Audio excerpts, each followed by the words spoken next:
இன்னைக்கு ஒரு படத்தை ப்ரொடியூஸ் பண்றதை விட அந்த படத்தை ப்ரொமோட் பண்றதுக்கு தான் அதிக செலவு தேவைப்படுது. அது மட்டும் இல்லாம ஒரு படத்துக்கு ப்ரொமோஷன் தான் ரொம்ப முக்கியமான விஷயம். ஏன்னா இன்னைக்கு ஒரு வாரத்துக்கு பல்வேறு படங்கள் வெளியாகுது. இதுல நம்ம எடுக்கிற படத்தை மக்கள்கிட்ட கொண்டு போய் சேர்க்கணும்னா அதுக்காக ப்ரொடியூசர்ஸ் பல்வேறு விஷயங்களை பண்ண வேண்டியிருக்குது. அண்ட் தமிழ் சினிமா எடுத்துக்கிட்டிங்கன்னா பல்வேறு ப்ரொமோஷன் ஸ்ட்ராட்டஜிஸை பார்த்துருக்குது பல்வேறு மாபெரும் தயாரிப்பாளர்களால். குறிப்பிட்டு சொல்லணும்னா சந்திரலேகா படத்துக்காக எஸ் வாசன் செய்த ப்ரொமோஷன்ஸாக இருக்கட்டும், அண்ணனார் படத்துக்காக செய்யப்பட்ட ப்ரொமோஷன்ஸாக இருக்கட்டும், ஏன் இன்னும் கொஞ்சம் லேட்டஸ்டாக சொல்லணும்னா தயாரிப்பாளர் கலைப்புலி தானு அவர்கள் கந்தசாமி படத்துக்கு செஞ்ச ப்ரொமோஷன்ஸு, அதுக்கு அடுத்து கபாலி திரைப்படத்துக்கு பண்ண ப்ரொமோஷன்ஸ்ன்னு பல்வேறு ப்ரொமோஷன் ஐடியாஸ் ரொம்ப இன்ட்ரெஸ்டிங்காக ரொம்ப கியூரியஸாக இருந்திருக்கு. பட் 1940ல் அறிமுகமான ஒரு ஹீரோயின், அந்த ஹீரோயினுக்கு அவங்களோட முதல் படத்துக்காகவே ஒரு கட் அவுட் வைக்கிறாங்க.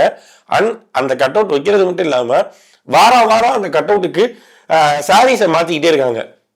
எஸ், இப்படி ஒரு சம்பவம் தமிழ் சினிமால நடந்தது. அந்த படம் தான் பக்தச்சேதா. அண்ட் அந்த படத்துல நடிச்ச ஹீரோயின் தான் ஜி சுப்புலட்சுமி. இந்த பக்தச்சேதா திரைப்படத்துல இந்த ஒரு சிறப்பம்சம் மட்டும் இல்ல, இந்த படத்துல முக்கியமாக பேசப்பட வேண்டிய ஒரு சாதி அரசியலை பேசியிருப்பாங்க. எஸ், 1940ஸ்லயே. இந்த படத்தோட director and writer K Subramaniam. இந்த படத்தோட கதையை எடுத்துக்கிட்டீங்கன்னா இது ஒரு ஃபேண்டசியான ஒரு பக்தி திரைப்படம் தான். ஆனா இந்த படத்துக்குள்ள ஒரு சாதி அரசியலை பேசியிருப்பாங்க. எப்படின்னா, சேதா அப்படிங்கிறவர் ஒரு செருப்பு தைக்கிறவர். அவர் வந்து ஒரு பெரிய விஷ்ணு பக்தர். ஆனா அவரை கோயிலுக்குள்ள அனுமதிக்க மாட்டாங்க. இருந்தாலும் விஷ்ணு மேல அவருக்கு ஒரு பெரிய பற்று இருக்கும். இப்படி இருக்கிறப்போ அவரோட பையன் ஒரு பெரிய இடத்து பொண்ணை காதலிப்பாரு. இந்த காதலை பத்தி சேட்டாக்கு ஃபர்ஸ்ட் தெரிஞ்சதும் ரொம்ப ஷாக் ஆயிடுவாரு. பட் இருந்தாலும் இயற்கையா நடக்கிற சில விஷயங்கள்லாம் நம்மளால இன்னும் தடுக்க முடியாது தானே அப்படின்னு சொல்லி அவர் அதை அனுமதிக்கவும் செஞ்சிருவாரு. ஆனா இந்த விஷயத்த தெரிஞ்சுக்கிட்ட அந்த பெண் வீட்டை சேர்ந்தவரோட தந்தை இருக்காருல்ல, அவர் வந்து சேட்டாத்தை வந்துட்டு, இன்னைக்கு வந்து நீ 2000 செருப்பு தைச்சு தரணும், ஒருவேளை இன்னைக்குள்ள நீ 2000 செருப்பு தச்சு தரலன்னா உன் தலையை நான் வெட்டிடுவேன் அப்படின்னு சொல்லிட்டு போயிடுவாரு. சேத்தாவும் ரொம்ப கஷ்டப்பட்டு ஒரே நாள்ல உட்காந்து செருப்பா எடுத்து தைச்சுக்கிட்டே இருப்பாரு. எவ்வளவு முயற்சி பண்ணாலும் அவரால் அந்த 2000 அடைய முடியாது. அதுக்கு முன்னாடியே ரொம்ப எக்ஸாஸ்ட் ஆகி தூங்கிடுவாரு. மறுபடியும் எழுந்து பார்த்தா 2000 செருப்பு இருக்கும். இதை வந்து பார்த்தேன் ஜெமீன்தார், இது கண்டிப்பா கடவுள் விஷ்ணு பகவானோட செயல் தான்.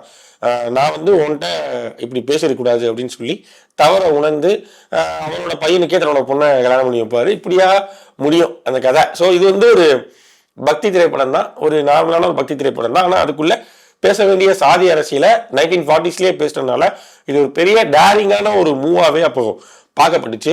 அண்ட் இந்த படம் ஜே சுப்புலட்சுமிக்கு முதல் திரைப்படங்கிறதுனால இதுக்கப்புறம் அவங்களுக்கு பல்வேறு திரைப்படங்களுக்கான வாய்ப்பு கிடைச்சிது. அதுக்கெல்லாம் முன்னாடி இந்த படத்தோட ப்ரொமோஷன் தான் இப்போ வரைக்கும் ஒரு பெரிய பெஞ்ச் மார்க்கை செட் பண்ணியிருக்கு. லைக் ஒரு ஹீரோயின், அதுவும் டெபியூ திரைப்படம், அவங்களுக்கு அறிமுக கதாநாயகி, அவங்களோட கட் அவுட்டை அவங்களோட சைஸுக்கே வச்சு வாரம் அந்த கட் அவுட்டுக்கு சாரி மாத்திருக்காங்கல்ல. இந்த ப்ரொமோஷன் டெக்னிக் வந்து இப்போ வரைக்கும் யாருமே யூஸ் பண்ணாத ஒரு டெக்னிக். அண்ட் இதே திரைப்படத்தை அதுக்கடுத்து தெலுங்குல ரீமேக் பண்ணாங்க. பட் தெலுங்குல அது சக்சஸ்ஃபுல்லா போகல. பட் தமிழ்ல இந்த படம் பெரிய பாக்ஸ் ஆஃபீஸ் சக்சஸ். அண்ட் இப்போ வரைக்கும் சாதி அரசியலை பேசின திரைப்படங்களோட லிஸ்ட்ல பக்தச்சேத்தா ரொம்ப முன்னாடியே இருக்கு. இந்த படத்தை நீங்க முன்னாடியே பார்த்துருந்தீங்கன்னா கீழே கமெண்ட்ல சொல்லுங்க.